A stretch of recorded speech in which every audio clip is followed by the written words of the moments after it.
ప్రతి మనిషి శరీరంలోని ఇంద్రియాలను మంత్ర పఠనం ద్వారా చైతన్యవంతం చేసి తద్వారా సంపూర్ణ ఆరోగ్యవంతులను చేసే మంత్రం ఆరోగ్యం. ప్రతిరోజు ఉదయం 6 గంటలకు మీ సివిఆర్ హెల్త్ లో.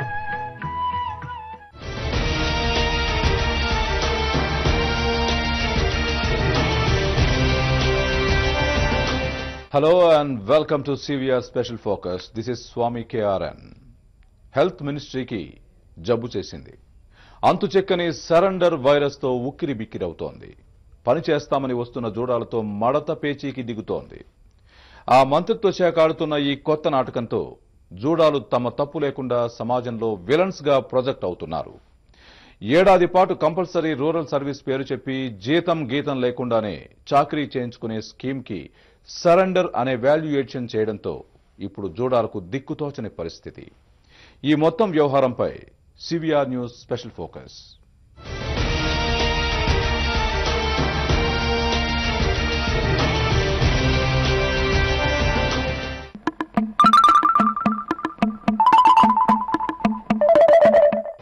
ట్రాన్స్పరెన్సీ అంటే బహుశా కొండ్రు మురళి శాఖకు ఇష్టం లేదేమో అనిపిస్తోంది. హెల్త్ మినిస్ట్రీలో జరుగుతున్న వ్యవహారం చూస్తుంటే, ఈ మొత్తం గడిచిన 15-20 రోజులుగా జరుగుతున్న వ్యవహారం చూస్తుంటే ఈ మాట ఖచ్చితంగా అని తీరాల్సిందేననేది ఇక్కడ అర్థం చేసుకోవాల్సిన విషయం. దాదాపు 7-8 జిల్లా ఆసుపత్రుల్లో ఫ్రెష్గా వెళ్లిన స్పెషలిస్టుల్ని వెనక్కి పంపిస్తున్న తీరు, సరెండర్స్ పేరుతోటి వెనక్కి పంపిస్తున్న తీరు వెనుక జరుగుతున్నది ఏంటి? ఈ భాగోత్వం వెనుక ఎవరున్నారు? కమిషనర్ ఉన్నారా? లేకపోతే డైరెక్టర్ మెడికల్ ఎడ్యుకేషన్ ఉన్నారా? సాక్షాత్తు శాఖ మంత్రే ఉన్నారా?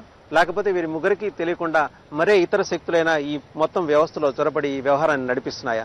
దీని గురించి చర్చించడానికి మనతో ఉన్నారు ఎఫ్జుడా చైర్పర్సన్ డాక్టర్ ఆదిత్య. చెప్పండి, ఈ మధ్య కాలంలో సరెండర్స్ వ్యవహారం చాలా భారీ ఎత్తున చోటు చేసుకుంటుంది.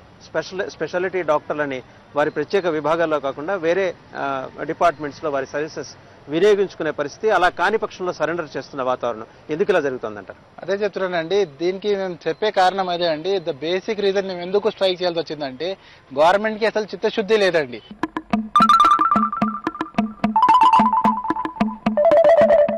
ఈ సర్వీస్ ఏంటంటే వాళ్ళకి తెలియదండి. హడావడిలో అప్పుడు 2010లో జియో ఇష్యూ చేశారు. Mister Satyanarayana was person who release this GO. He is not in a contact position. Government కి ఏం చేయాలో అర్థం కావట్లేదు. పాయింట్ నెంబర్ 1, వీళ్ళు కింద పని చేయాల్సింది కమిషనర్ ఆఫ్ వైద్య విజ్ఞాన పరిషత్, director of health and the director of medical education, along with all the superintendents and the RMOs of the respective community health centers and district hospitals. వాళ్ళకి అసలు ట్రీట్మెంట్ చేయాలనే ఉద్దేశమే లేదండి. అందరు దొంగలు. వాళ్ళకి అందరికి డబ్బులే కావాలి. వైలెంట్ ఎలిగేషన్ చేస్తున్నారు. వైలెంట్ ఎలిగేషన్ కాదండి. నిలబడతామండి.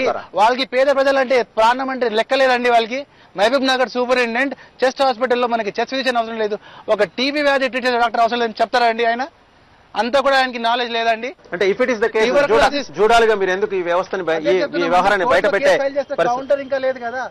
నేను అదే చెప్తున్నానండి. Why should I go criminal against these people? అంటే Mahbubnagar superintendent wife chief gynaecologist, డబ్బులున్న వాళ్ళకి ఆయన ప్రైవేట్ హాస్పిటల్ పంపిస్తారు. పేద ప్రజలు ఎవరు డబ్బులు లేని వాళ్ళు వస్తే ward boy, attender, psychiatry doctor, chairman doctor ఎవరైనా చేయొచ్చా డెలివరీ? అంటే తేలిగ్గా ఉందండి ఎవరు ప్రాణవంతాలకి? తెనాలిలో ఒక గైనకాలజిస్ట్ పోస్టెడ్ ఉంటే సూపరింటెండెంట్ బలవంతంగా, అమ్మ నువ్వు ఏమైనా అవని అమ్మ, నువ్వు డెలివరీ చేయాల్సిందే అంటే షీజ్ ఇన్ డిప్రెషన్ నౌ.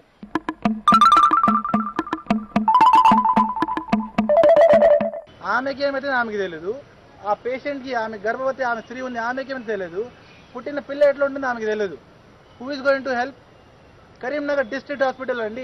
ఆ కరీంనగర్ సూపరింటెండెంట్ ఏం చేస్తున్నాడు అంటే, అసలు ఈ డిపార్ట్మెంట్ హెల్త్ మినిస్ట్రీ చూసుకుంటే హెల్త్ మినిస్ట్రీలో ఉన్న వివిధ విభాగాల మధ్య ఏమాత్రం కోఆర్డినేషన్, సమన్వయం లేదని అంటున్నారా? సమన్వయం లేకపోవడానికి ప్రత్యేకమైన కారణాలు ఉన్నాయని అంటున్నారా? అంటే కింద ఏం జరుగుతుంది పైన వాళ్ళకి తెలియట్లేదు.